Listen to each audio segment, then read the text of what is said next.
अस्सलाम वालेकुम। आप देख रहे हैं ENN न्यूज़ कोहाट से। जैसा कि आप सबको मालूम है कि कोरोना वायरस ने इस वक्त पूरी दुनिया को अपनी लपेट में रखा है, तो इस हवाले से आज मैं Kohat young man she association के सरपरस्त आला सैयद मोहर्रम अली शाह के पास आया हूँ कोरोना वायरस के हवाले से कि हुकूमत इक़दाम जो किए हुए है कि जितने भी मजहबी रसूमात हैं उनको मुलतवी किया जाए।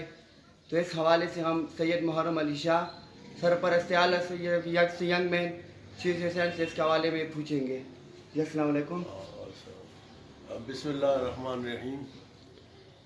जैसा कि आपने बताया कि इस वक्त पूरे मुल्क में जो इमरजेंसी फैली हुई है वबा के लिहाज से, जो वबा आई हुई है कोरोना वायरस, इस सिलसिले में मैं पहले भी एक दफ़ा बयान कर चुका हूँ और ख़ास कर पाकिस्तानी आवाम, तमाम मुसलमान जितने भी मुल्क में रह रहे हैं लोग, उनसे मेरी यही गुजारिश है कि कोशिश ये करें, ख़ास कर बुज़ुर्ग लोग अपने घरों तक महदूद रहें और एहतियात बरतें, क्योंकि ये वबा एक दूसरे से फैल रही है। जितनी गैदरिंग होती हैं उसी में उतने ज़्यादा लोग इफ़ेक्ट हो जाते हैं इससे।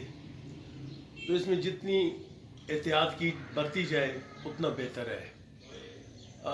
रहा प्रोग्रामात के हवाले से, तो प्रोग्रामात हमने पहले भी मनसूख किए हैं आर्जी तौर पे जितने तक ये वबा मुल्क में मौजूद है।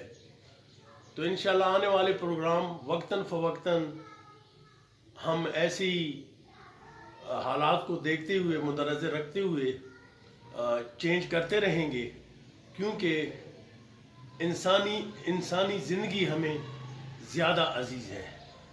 और मैं ये अपने दीगर मसलक के भाइयों को भी यही कहूँगा कि जितनी भी गैदरिंग्स हैं उसमें जाने से मुहतात रहें और गैदरिंग जितनी हो सके वो ख़त्म की जाए इस वक्त, क्योंकि ये बीमारी बच्चों को और बुज़ुर्गों को ज़्यादा इफ़ेक्ट कर रही है।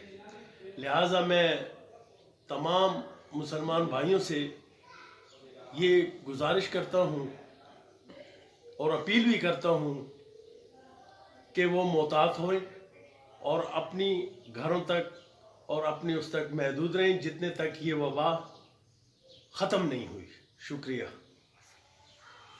जी, इस वक्त आप देख सकते हैं कि यंग मैन शी एसोसिएशन के सरपरस्त आला सैयद मोहर्रम अली शाह ने जो बातें की है ENN मीडिया से, तो इनका कहना है कि जितनी भी हमारे जो रस्मी रसूमात है तो इस हवाले से फ़िलहाल उनको हालात के मद्देनज़र रखते हुए देखा जाएगा। तो इस हवाले से आप देख सकते हैं। न्यू अस्सलाम।